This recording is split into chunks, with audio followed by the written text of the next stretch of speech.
Alors, petit 2, asymptote parallèle à l'axe des abscisses. Alors là, on a une autre définition.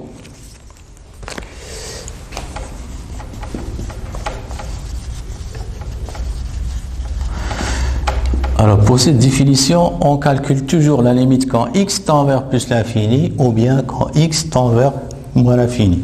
Alors lorsque vous calculez la limite quand x tend vers plus l'infini, vous trouvez un nombre réel p, où p est un nombre réel,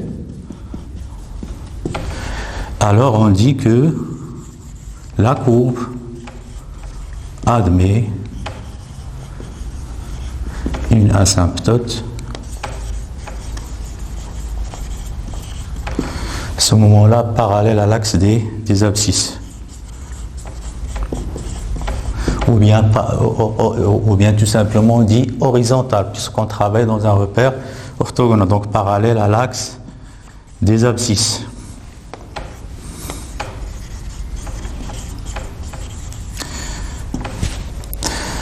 On ajoute au voisinage de plus l'infini.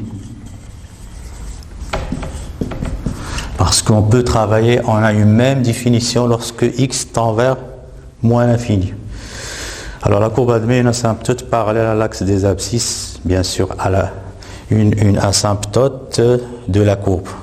Donc une asymptote de la courbe qui est parallèle à l'axe des abscisses au voisinage de plus l'infini. Et on a une définition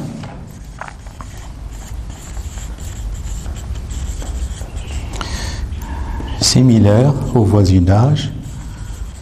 Donc le voisinage de plus l'infini, ça veut dire x tend vers plus l'infini. Un même résultat lorsque vous calculez la limite quand x tend vers moins l'infini. Au voisinage de moins l'infini. Alors exemple.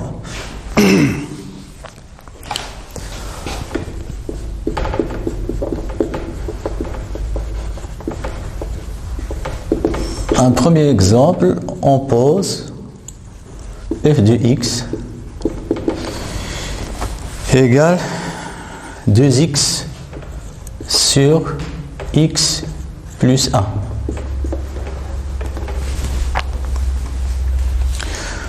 Alors, comme vous remarquez ici, on s'intéresse au calcul de limite au voisinage de plus l'infini. Donc, ici, on a d'abord le domaine de définition.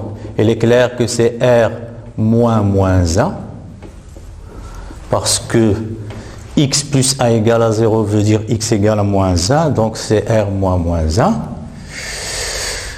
Alors, je vais calculer la limite en plus l'infini.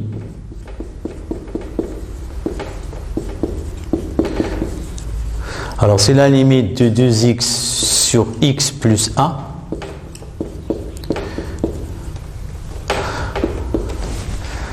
Alors, ça, c'est une fonction rationnelle. C'est quoi une fonction rationnelle? C'est un polynôme divisé par un polynôme. On avait une règle qui nous dit que la limite en plus l'infini ou bien en moins l'infini d'une fonction polynôme, vous prenez le plus haut degré, le terme de plus haut degré, divisé par le terme de plus haut degré. Donc le plus haut degré en haut c'est quoi? C'est 2x. Ici le plus haut degré c'est x. Et ça va donner combien? Ça va donner 2. Donc je peux appliquer la définition. Et on remarque qu'on a la même chose et on a aussi la limite quand x tend vers moins l'infini de f de x, c'est aussi égal à 2. Vous appliquez la même règle de calcul. 2x sur x, donc ça donne 2. Donc la courbe admet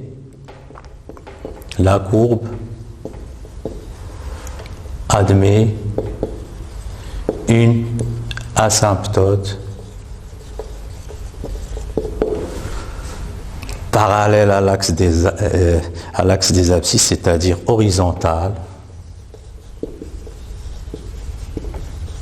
d'équation x est égal à 2.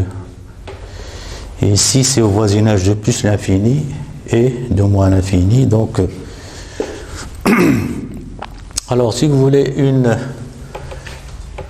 on va faire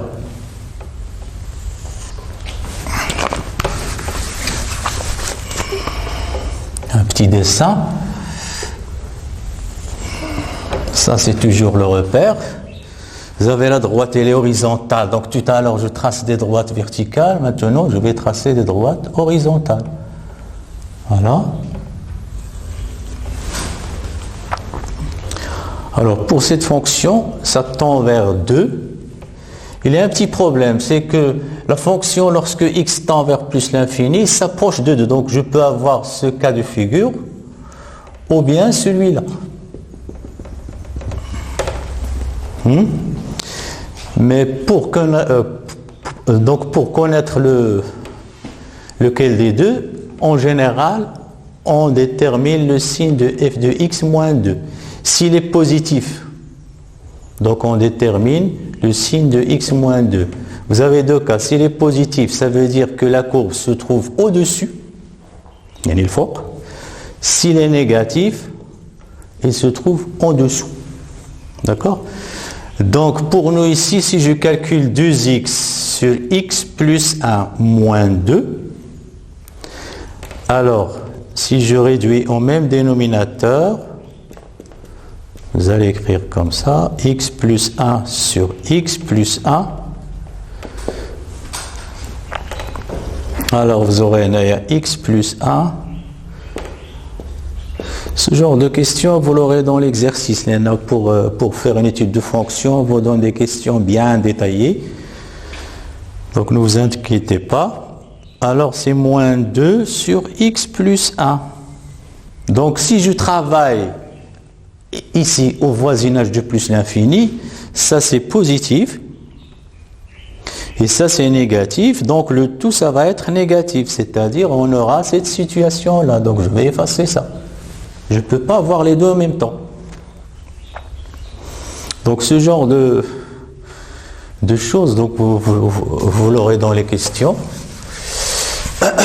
Même chose ici, quand x tend vers moins l'infini, j'aurai, donc tout à l'heure, on a f de x moins 2, c'est donc 2x, on a moins 2 sur x plus 1. Alors lorsque x tend vers moins l'infini, ceci, ça va être négatif. Hein? Ça c'est négatif, donc ceci c'est positif, c'est-à-dire que l'autre partie, la courbe il s'approche de la droite, mais la courbe reste toujours au-dessus. Voilà donc un exemple. Alors je vous laisse ici un autre exemple. Exemple 2. f de x égale à x carré sur x carré plus 3.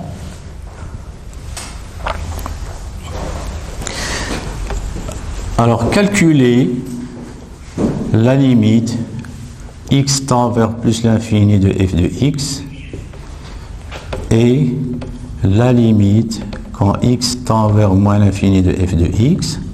Ça, c'est la première question. Deuxième question, interpréter les résultats géométriquement, c'est-à-dire qu'est-ce qu'on peut dire à partir de ce calcul-là? Interpréter les résultats géométriquement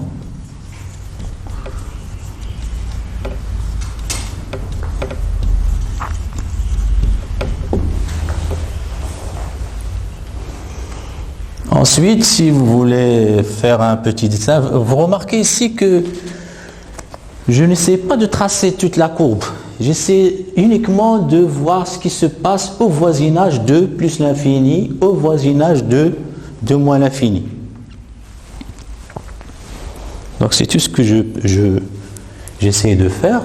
Donc à la fin, lorsqu'on vous donne un exercice complet, bien détaillé, à la fin, donc on pourra tracer la courbe tout entière. Voilà, donc ça c'est un exercice à faire. Je pense que ce n'est pas difficile. Alors, un troisième genre d'asymptote, c'est l'asymptote oblique. On a parlé d'une asymptote verticale qui est parallèle à l'axe des ordonnées. On a parlé d'une asymptote horizontale qui est parallèle à l'axe des abscisses. Un troisième cas, c'est ce qu'on appelle l'asymptote oblique. Yani maïla. Hein? Donc une droite qui est oblique. Il n'est pas horizontale, qui n'est pas verticale, on dit qu'elle est oblique. Donc asymptote oblique.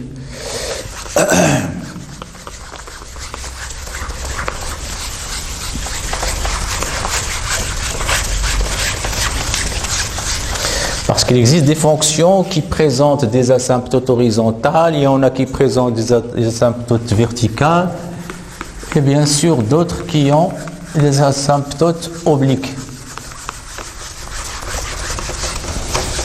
Donc selon la fonction